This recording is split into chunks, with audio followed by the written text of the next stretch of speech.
Well, I broke down and decided to try out Disney Plus for the free trial week for a few reasons.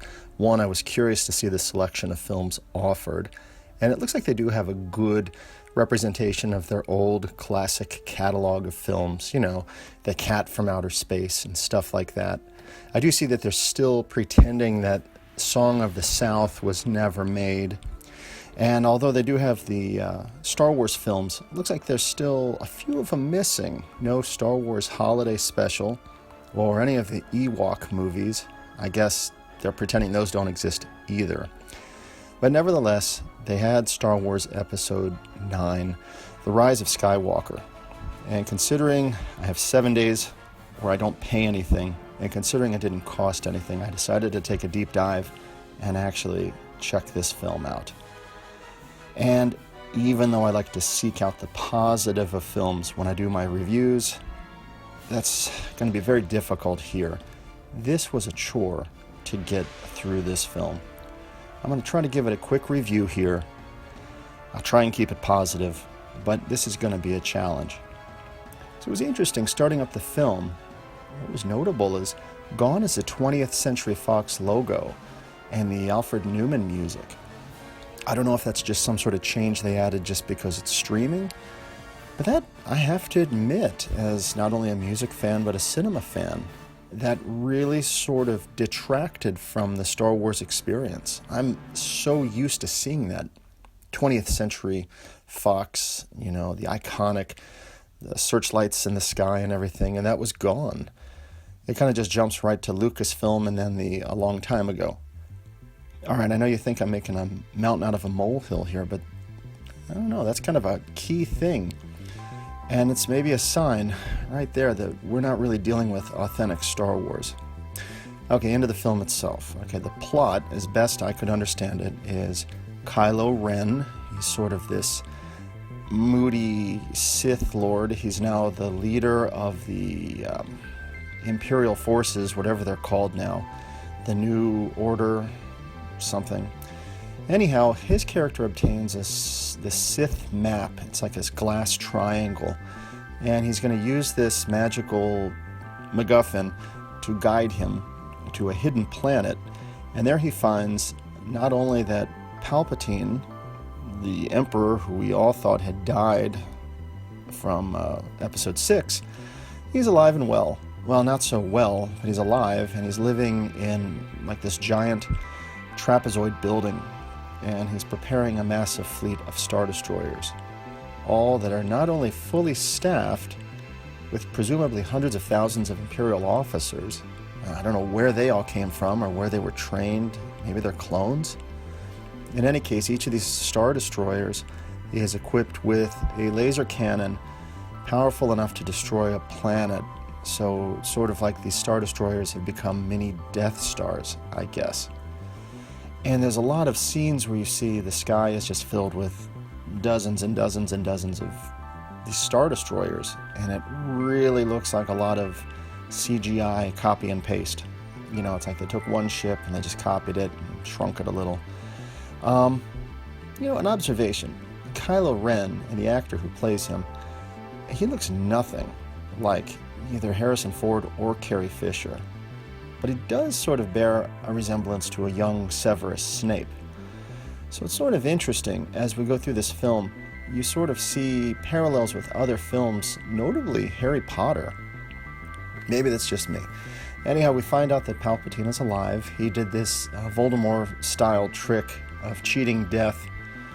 So I guess the Emperor, who we thought was epically defeated in Return of the Jedi, he was just a clone. So Darth Vader's sacrifice and everything, it was kind of diminished because he just killed a clone. And with Palpatine, later in the film, he does a trick where he regenerates his body by stealing body energy or something. He does this from Rey in a Voldemort sort of way.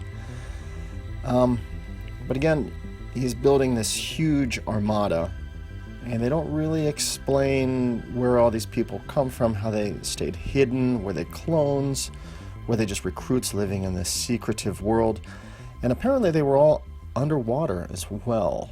And the Emperor just kind of lifts all these Star Destroyers out of the water. And anyhow, back to the plot, the Emperor tells Kylo Ren that, if he wants to achieve greatness, he needs to go and kill Rey. So meanwhile, we cut over to Rey and her rebel friends. They find out about Palpatine, and they all embark on this frantic journey going from one place to another to another. They're trying to get a copy of the same Sith triangle thing in order to find Palpatine.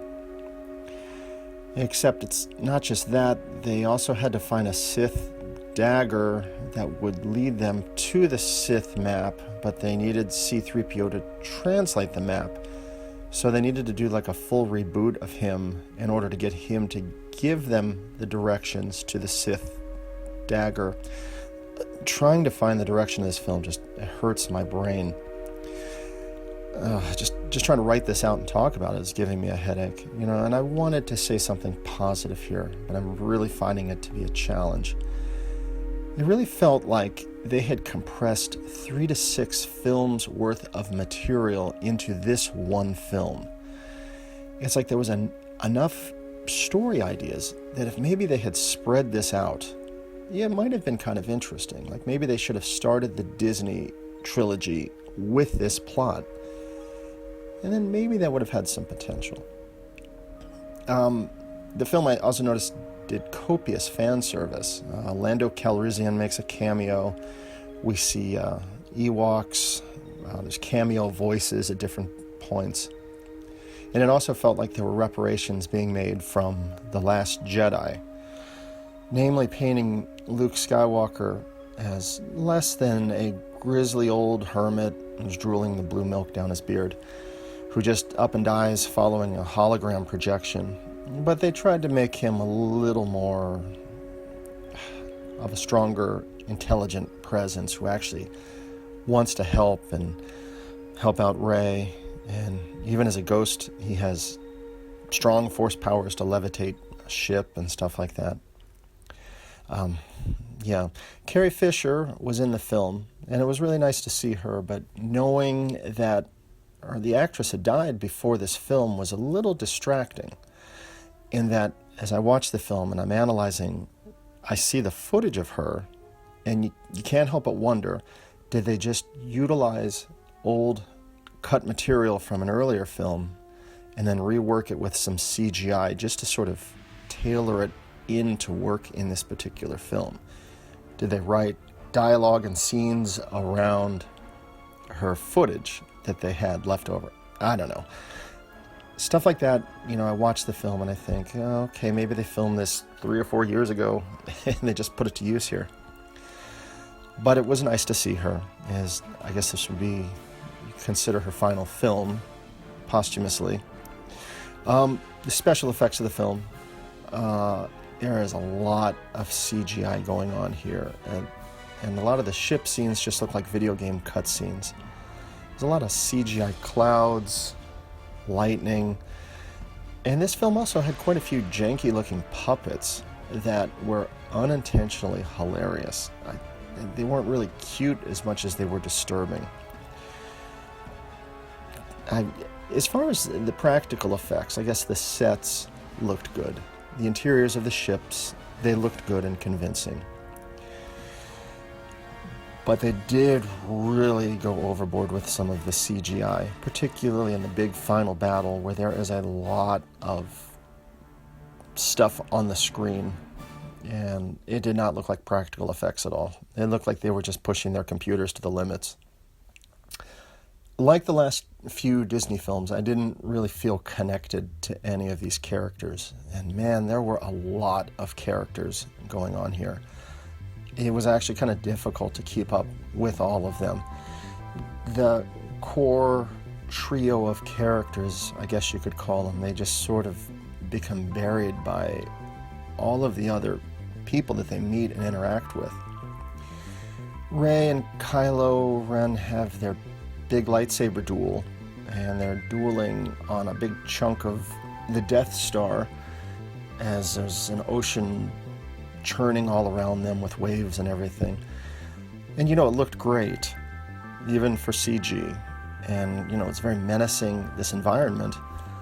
But it was really strange because watching the fight itself, it just became tedious, almost boring. They just keep fighting, and they both seem bored and exhausted. You know, the earlier lightsaber duels from the original 6 films were amazing. So why does this particular one just feel so tiring? You know, and I enjoy a good lightsaber fight. This one, they both didn't really seem to care. It was like they were just getting exhausted. But I won't say too much about how that fight resolves. I don't like to give spoilers, and I'm not going to do it here. And that's probably about as far as I'm going to get into the plot. A few other observations.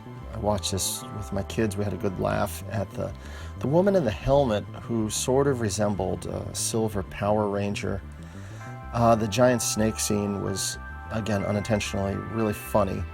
He almost looked like a misplaced special effect from The Lord of the Rings, which was interesting too because there was another aspect of this film. Kylo Ren's Dark Riders, or whatever his friends were called, they also seemed like something that you would see in a Lord of the Rings film chasing after hobbits.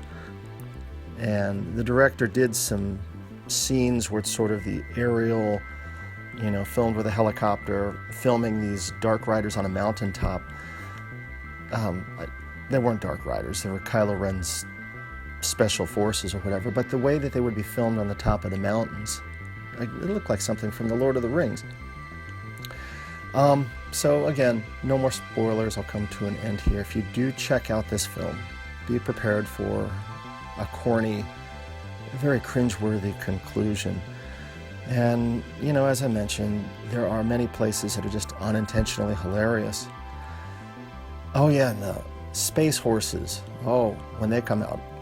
Yeah, you know, and I watch this and I just wonder what George Lucas feels about this. They've really taken his original formula and just pushed it to such a weird degree.